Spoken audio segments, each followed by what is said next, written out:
Well, today on the show, I'm chatting with Dr. Bob Uslander. He's an ER doctor who realised that he was completely unhappy in his life.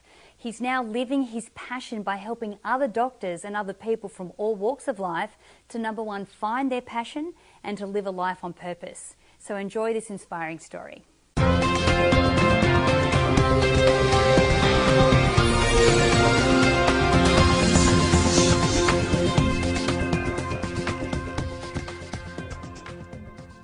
Hi, I'm Natalie Ledwell and this is the Inspiration Show. And today I have with me Dr. Bob Uslander. Hi, how are you? I'm great. How are you? Great, thank you. Good. Now the reason I have Dr. Bob? Dr. Bob. Dr. Bob? Yeah, okay. Dr. Bob, that's what my friends call me. The reason I have asked Dr. Bob to come here today is because he is now living a life of following his passion. Now I know that this is the year of 2012 and for the last couple of years I find that the big hot button, what everyone is really trying to teach people and trying to impart on people is, you know, if you're in a life that you're not very happy with, it's really time to now stop, take stock and follow your passion. Mm-hmm. So tell us a little bit about what you were doing before and what you're doing now, following your passion. What was I doing before? That's an interesting question. Well, I've been in an ER position for 20 years, and I think for about half of that time I've been also sort of on a journey exploring other ways of contributing and other ways of really fulfilling my life. And it started, this kind of path, this different alternative, I guess, path, started about 10 years ago after I'd been practicing medicine for 10 years. And at that point recognized that I just really felt drawn to doing things differently, and I guess on a different scale, and impacting people differently than I could just one-on-one in the emergency room. And part of it was working in a system that was becoming more and more dysfunctional, mm-hmm. around people who were becoming more and more frustrated and unhappy, and I got to a place where I knew I needed to try to shift things in my own life. And there were a couple events we can maybe touch on. If you're interested, I can touch on those. But before I was working as a physician and building some businesses and engaging in activities that I felt were helping me grow. And now I'm really fully throwing myself into being somebody who helps other people follow their passions, find out at a very, very deep level who they are, kind of get reintroduced to themselves, yep. to that really pure, beautiful, passionate person, mm-hmm. that's in them, and create a vision for what their life really could be, right. and should be. So do you work with people individually to help them do this, or who are the type of people that you work with?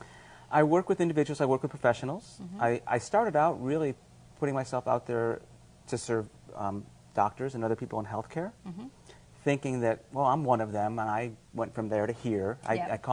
I consider myself the happiest doctor I know. Mm-hmm. And I don't say that to gloat or to make anyone feel bad. I feel a deep sense of contentment and peace, and I feel like I can share what allowed me to get to that place, mm-hmm. and I want that so badly for other people. And the reason I want to work with health providers is because they have such an impact and an influence on other people's lives. Absolutely. And they have worked so hard. They have devoted themselves and committed themselves to being of service, and they have this very special relationship, mm-hmm. and with their patients, who they can impact, but also with the people they work with the hospitals they work in their community. They're an incredible resource, and most physicians and healthcare providers right now aren't feeling like a really great resource. Right. So I really wanted to focus on helping them, but other people have come to me, yep. have found me. Yes. And I'm working with professors. I'm working with entrepreneurs. I find that the people who I'm working with are people who have had success, mm-hmm. and they're at a point in their lives where they're not quite sure what to do now. Right. It's not quite what they thought it was going to be. They're not fulfilled. They're looking for more meaning. often in transition. Right. So what is the feeling out there? Is it frustration? Is it confusion? Is it just they've had enough of what they're doing now? Are they scared? Yes, Are they frightened to make those changes? It's a little bit of all of those. As far as physicians, and I think other people in professions where they've put a lot into it, where they've spent years of study Exactly. and they've spent money, and frequently when they look back, they're not even sure why they did it. It was just they were following a path that got set in motion, and once you start going down that path, it's hard to change. Yep. There's not a lot of exit points. So you just kind of continue along, and it's pretty safe. If somebody gets into medical school, it's a pretty safe bet that they're going to finish and get training and get a good job.